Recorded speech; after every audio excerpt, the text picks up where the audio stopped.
All right, hello. This tutorial is going to be pretty quick. It's just going to go through the audio settings that you find in Ableton when you want to have different inputs and outputs. Say you have an audio interface. I'll also cover a little bit of MIDI. MIDI is the same thing, but like for the most part, this is for audio. So if you're recording any guitars, if you're recording any vocals, like with this microphone here, if you're doing any vocals or guitars or real instruments that require audio recording, this is where you set up the input and output. And this is also where you can set up your speakers and all of that. So there's a lot of different ways you can do it. Here's Ableton. This is a live set that I have. Just ignore most of the screen. We're gonna come up here to the live. You're gonna press live, and then you're gonna press on preferences.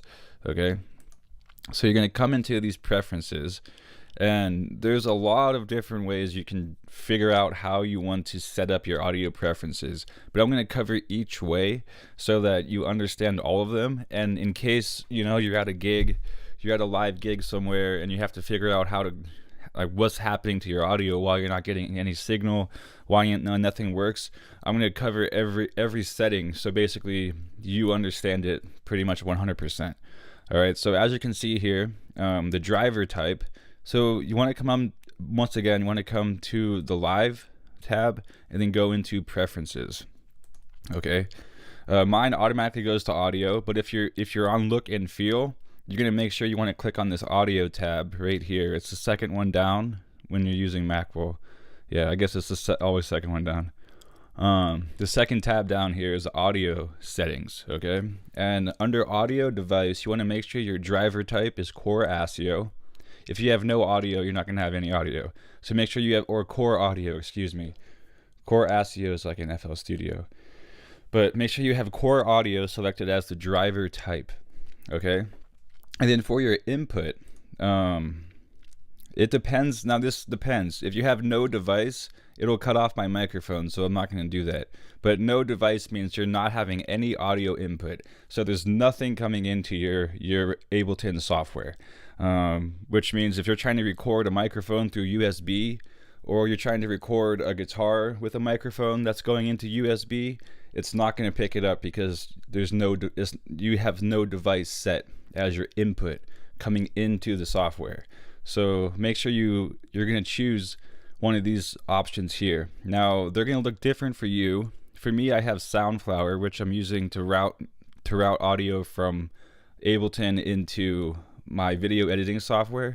I'll talk about that too if you want to record or route audio from one software to another software that you can use for different purposes. I'll talk about that. But the first option here is the built-in microphone. Okay, so this is just going to record anything that you say into your MacBook, which is kind of cool. If you don't want to get a microphone and you just want to get like a quick way to get a short recording or a short vocal sample or something, want to record off of anything, you can use your built-in microphone in the MacBook, and that will record as audio input. And then you want to choose it when you come into one of these tracks in Ableton.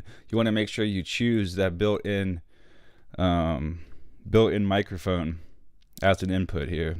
All right, it won't show up for mine because I don't have it selected, but if you have it selected, it will show as a thing. So built-in microphone, then you'll see a signal like you have on the microphone here, but for your built-in microphone. Okay, so that's the first one. And this is just for input. Okay, the output's completely different. So don't think about speakers, don't think about sound coming out of the software. Think of only sound going into the software as inputs first. So that's the built-in microphone. Okay, and then the Soundflower, I'll get to that at the end because that's the part that I'm using for the video software. Okay, and then the I show you, that's also for video, so I'll get to that later. But then here's an important one, is this MBox Pro. That's my audio interface. Okay, so if you have an audio interface, and you'll know what they are if you have them, they're used to record things. So if you have an audio interface and you're using that to input sound from a microphone like I'm doing here, or from an electric guitar, you can plug an electric guitar directly into an audio interface, and then that goes into Ableton that you can record you can record directly in a direct in DI input. Okay, so you want to select your audio interface. In my case, I have an MBox Pro, which has 8 inputs and 8 outputs. But whatever one you're using, it will show up. Make sure you have the driver installed for your audio interface. So if it comes with a CD, or it has, you have to download a driver for it online, make sure you get the driver, because if you just plug the audio interface into the computer, it might or might not run. I know for mine it requires a driver, so you have to download a driver from online, like for the MBox, and then install that. And when that's installed, then Ableton will be able to pick it up. So when everything's turned on, it'll show up in Ableton once it's installed through a driver.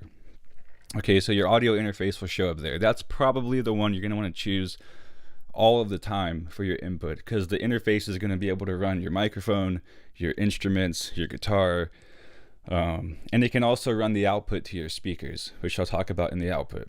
Okay, now these Soundflower things here and this iShowU audio capture, basically that's what it's doing. It's capturing the audio from my desktop. All right, so the audio I'm capturing through the interface and through this desktop, all of that audio is being captured in these devices, the Soundflower and the iShowU audio capture.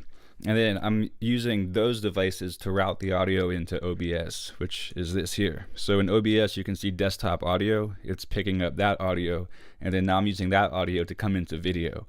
All right, so if you have a Windows, you don't need those, but if you have a Mac, you have to have those installed on your computer to be able to capture desktop audio that you're using in FL Studio, you're using in Ableton. Even like YouTube videos, you can capture YouTube video sound with these Soundflower and iShowU audio capture there. So that's useful. Okay, so those are the inputs. That's where you're trying to capture sound that's coming from, you know, your voice or a guitar or a drum set. If you mic a drum set and you want to capture that audio, you select the audio interface. All right, or you could do a built-in microphone, but it won't sound as good. But you can, audio interface is where you're capturing the input from external instruments or microphone tracks. All right, so mine's chosen as the audio interface, and then now the output. That's what. So you have the input that comes into Ableton, and then you do stuff in Ableton with what you're inputting into it, and then you want to output the audio to the speakers or to your headphones, or just out of your laptop speakers or out of your computer speakers, but you choose what output you want. So if you're wondering why the output isn't coming through the speakers with an audio interface, say you're at a gig and there's like an external mixer, all right, and then from the mixer it goes to the speakers or something, and you're wondering why your audio is not going to the speakers, it's because you haven't chosen that mixer as your output. All right, so you might have built-in output as your output, which means it's only going to play through the headphone jack. It's only going to play out of the headphones and anything like an aux cord. So if you have an aux cord plugged in, it'll only come out through the aux cord or through the headphone jack or through your built-in speakers on your computer. It's not going to go to the mixer, all right? So it's not being routed. The audio is not being routed out of your computer into the mixer. So you have to choose that mixer, and it will show up here when you plug it in. When everything's set up, the mixer, in my case, my audio interface, all right, is here again. So I can do MBox Pro as my output, but in my case, I'm using this multi-output device because I have to send the audio to multiple things.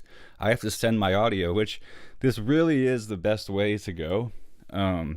You want to make a multi-output device, because this multi-output device is going to work no matter what you're trying to do, no matter what you have plugged in, it's going to work basically. If you want the audio to come out of your headphones, it works. If you want it to come out of your laptop speakers, it works. If you want it to come through an audio interface to external speakers, it works, because all of that is built into one brand new customized audio output.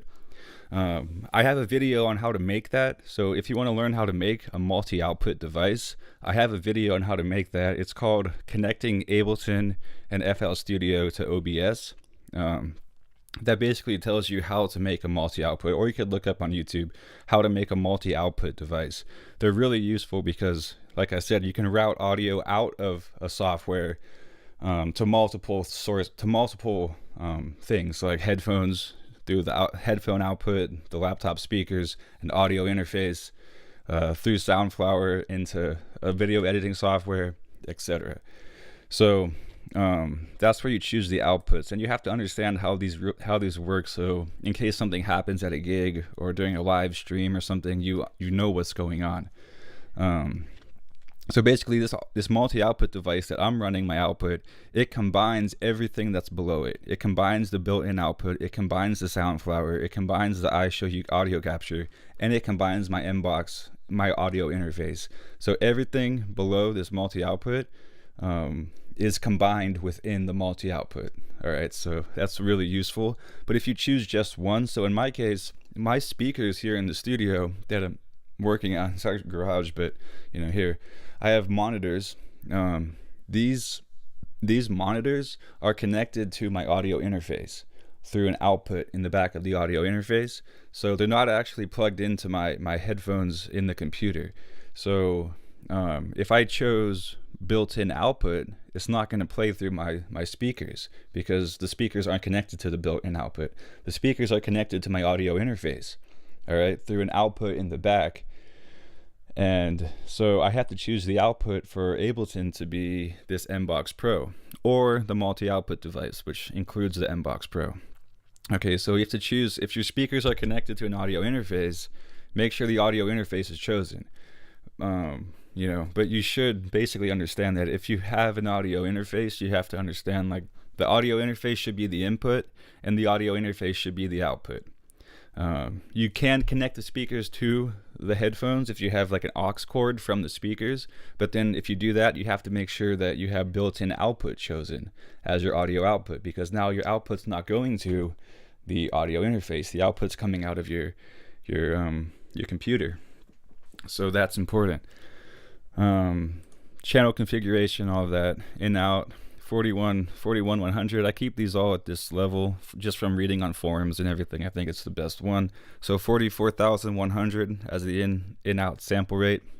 You can pick it up if you have more complicated songs or more stuff going on. Buffer size 2048. It's just the highest sample rate there is for buffer size. Stuff like that. All right.